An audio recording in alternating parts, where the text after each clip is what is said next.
आदि में परमेश्वर ने आकाश और पृथ्वी की सृष्टि की। पृथ्वी सूनी और सुनसान थी। गहरा अंधकार जल के ऊपर था और परमेश्वर का आत्मा जल के ऊपर मंडरा रहा था। तब परमेश्वर ने कहा, उजियाला हो, और उजियाला हो गया। 4 का परमेश्वर ने देखा कि उजियाला अच्छा है और उसने उजियाले को अंधकार से अलग किया। परमेश्वर ने उजियाले को दिन और अंधकार को रात कहा। इस प्रकार पहला दिन हो गया उसे। फिर परमेश्वर ने कहा, जल के बीच में एक आकाश हो जो जल को जल से अलग करे। साथ ही और ऐसा ही हुआ। परमेश्वर ने आकाश बनाया और आकाश के नीचे के जल को ऊपर के जल से अलग किया। अब के पाके परमेश्वर ने उस आकाश का नाम स्वर्ग रखा। इस प्रकार दूसरा दिन हो गया। फिर परमेश्वर ने कहा, आकाश के नीचे का जल एक स्थान में इकट्ठा हो जाए ताकि सूखी भूमि दिखाई दे, और ऐसा ही हुआ। 10 परमेश्वर ने सूखी भूमि का नाम पृथ्वी और इकट्ठे हुए जल का नाम समुद्र रखा, और परमेश्वर ने देखा कि यह अच्छा है। 11 फिर परमेश्वर ने कहा, पृथ्वी से हरी भरी वनस्पति, बीज वाली घास और फल वाले पेड़ जो अपने अपने बीज से फल दे, उत्पन्न हो, और ऐसा ही हुआ। पृथ्वी ने हरी भरी वनस्पति, बीज वाली घास और फल वाले पेड़ उत्पन्न किए, और परमेश्वर ने देखा कि यह अच्छा है। मीन इस प्रकार तीसरा दिन हो गया। फिर परमेश्वर ने कहा, आकाश में ज्योतियां हों जो दिन और रात को अलग करे, और वे समय, दिन और वर्ष ठहराने के लिए चिन्ह हों।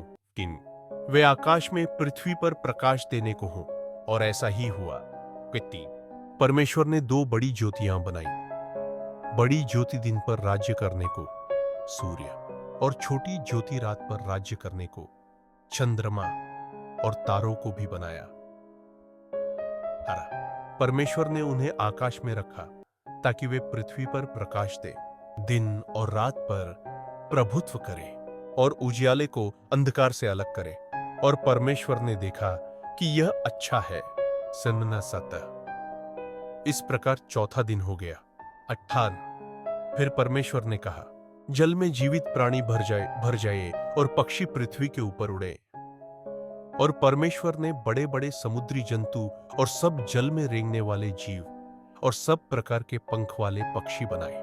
और परमेश्वर ने देखा कि यह अच्छे है। कुंडलिनी परमेश्वर ने उन्हें आशीर्वाद दिया, फलो फूलो और समुद्रों में भर जाओ, और पक्षी पृथ्वी पर बढ़े। इस प्रकार 5वां दिन हो गया। 22 फिर परमेश्वर ने कहा, पृथ्वी पर जीवित प्राणी उत्पन्न हो, पशु, रेंगने वाले जंतु और वन्य पशु, प्रत्येक अपने प्रकार के। और ऐसा ही हुआ। परमेश्वर ने वन्य पशु, पशुधन और पृथ्वी के सब रेंगने वाले जंतु अपने अपने प्रकार के बनाए, और परमेश्वर ने देखा कि यह अच्छा है। तब परमेश्वर ने कहा, आओ हम मनुष्य को अपने स्वरूप में, अपनी समानता में बनाएं। वे समुद्र की मछलियों, आकाश के पक्षियों, पशुओं, सारी पृथ्वी और सब रेंगने वाले जंतुओं पर प्रभुत्व करे। इसलिए परमेश्वर ने मनुष्य को अपने स्वरूप में बनाया। परमेश्वर के स्वरूप में उसने उसको बनाया, नर और नारी के रूप में उसने उन्हें बनाया। और परमेश्वर ने उन्हें आशीर्वाद दिया और कहा, फलो फूलो, पृथ्वी में भर जाओ और उसे अपने अधिकार में करो। समुद्र की मछलियों, आकाश के पक्षियों और पृथ्वी के सब जीवों पर प्रभुत्व रखो। 37 फिर परमेश्वर ने कहा, देखो, मैंने तुम्हें सब बीज वाली वनस्पतियां दी है जो सारी पृथ्वी पर है, और सब पेड़ जिनमें फल है जो बीज वाले हैं, ये तुम्हारा भोजन होंगे।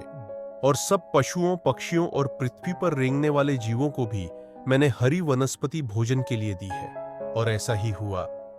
और परमेश्वर ने जो कुछ बनाया था उसे देखा, और देखा कि वह बहुत ही अच्छा है। इस प्रकार 6ठा दिन हो गया।